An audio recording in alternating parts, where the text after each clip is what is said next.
The soldiers of the Empire weren't just villains. They were modeled after real-world monsters, and their design tells the whole story. I'm Simon, and welcome to the Soapbox. Today we're going to break down one of the most iconic soldier designs in science fiction.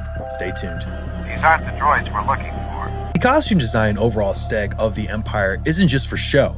It has meaning behind it. There is an actual historical influence upon the Stormtroopers particularly, as well as the entire Empire, which we're going to get into today. The Empire has no moral boundary. A common misconception that people make regarding the Stormtroopers of Star Wars is that they're derived directly from the Nazi Germany aesthetic with the Stahlhelm and the uniforms. And while that is overall a correct assumption, it's much deeper than that. It actually starts with World War I and the Stormtrooping. Come on, let's go! Come on, you out! Surface level analysis of the Stormtrooping from World War I is simply, okay, this is where the aesthetic comes from. It's much deeper than that. So the Stormtrooping of World War I were a group of elite German soldiers whose sole task was to take enemy trenches. They were the guys that went over the top, sometimes during night raids or doing overall assaults, and they were the ones that were equipped, trained, and tasked with taking strategic nodes within the enemy trenches. And this is a big deal. So in World War I, the Allies began to see the Stahlhelm, that curved helmet that we see throughout fiction and real life, and they began to associate with the Stormtrooping, meaning they saw that helmet and knew that the people they were going up against weren't just regular German conscripts of the time. These were elite soldiers trained to actually deal with them. They were a much bigger threat than regular German soldiers. They attack our trench. We attack their trench.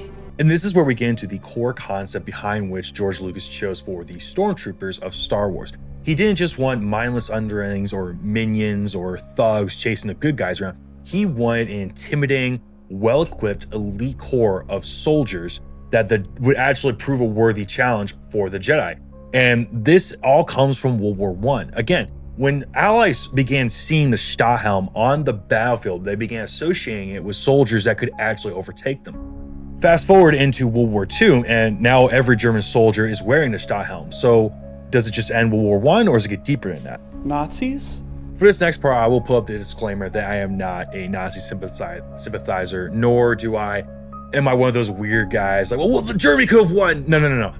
I am simply appreciating the shock value that the German SS had in World War II. The atrocities they committed, the tactics that they used is unparalleled. They had monumental success on the Eastern and Western fronts, and that association, the skulls, the Stahlhelm, the uniform, this is why today the word Nazi is indicative of pure evil. Because when you were fighting the Nazis back in the day, usually if you ran into an SS battalion, you were going to have a bad day. And this is what George Lucas is after. He's digging into that intrinsic memory that people still have from World War II. And that's, to me, is one of the best set aesthetic core costume designs you or anyone could make when making an authoritarian fascist empire spanning the galaxy. Long live the Empire. And I can't overstate the importance that Nazi Germany had as an effective influence on George Lucas at the time. The rank structure, their organization, how they fight, especially in newer projects. Props to Disney regarding the Rogue One or Andor show. They nail it. I truly believe the Stormtroopers and how they shoot, move, and communicate in Rogue and Andor is peak Stormtroopers. That is peak Empire right there. That is almost exactly what George Lucas was after. Moving from there, we get into the sci-fi serials. Captain Buck Rogers. So the Stormtroopers of Star Wars are effectively World War I Stormtrooping, World War II SS. We've covered the rank and file, the structure, and how they shoot, move, and communicate. Now we get into the aesthetics. So the sci-fi serials, particularly, Flash Gordon, Buck Rogers, this is where we start seeing the underling effects, what I like to call it, meaning the missing. So we can't just have Stormtroopers doming Luke as soon as he gets onto the Death Star, and we can't have Stormtroopers hunting down Cassian in one shot. We have to prolong it a little bit. We got to make it a little bit believable, because if you just rip Nazis from World War World War II, or just the German Wehrmacht from World War I, and put them into Star Wars directly, it's a much different story. So we got to kind of dumb it down. And by we, obviously, I mean George Lucas. So what he does, and I think this is perfect, what he does is he makes them flashy. He makes them cartoonish almost. He makes them bump into doors. He makes them miss all the time. And you kind of take the intensity off it a little bit. So they go from being these Nazi fascist enforcers, you dumb them down a little bit so they're more digestible to a general audience. And you kind of add that cartoonish bumper feeling to them. Filed by Nazi stormtroopers. Well, I can't die. I'm immortal. Effectively, what we have here is the intensity of the German military from both world wars. You have it dumbed down, cartoony and flashy with the aesthetics and the bumbling of Buck Rogers and Flash Gordon. And it's almost perfect. There's a few more layers that we have to add here. And this is where riot control comes into play.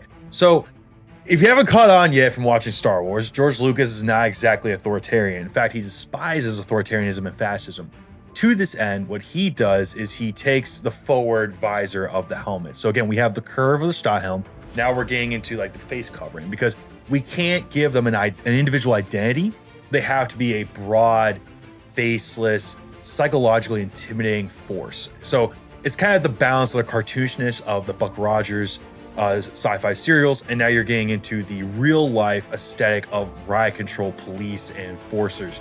And that's where you get, the helmet with the eye circlets and the mask. And then of course you have the ambiguity of this microphone where the stormtroopers don't actually have an individual voice. If you've gone on to that yet, they don't speak with a normal voice. Every single time they talk, it's a monotone radio frequency because they're speaking through microphones.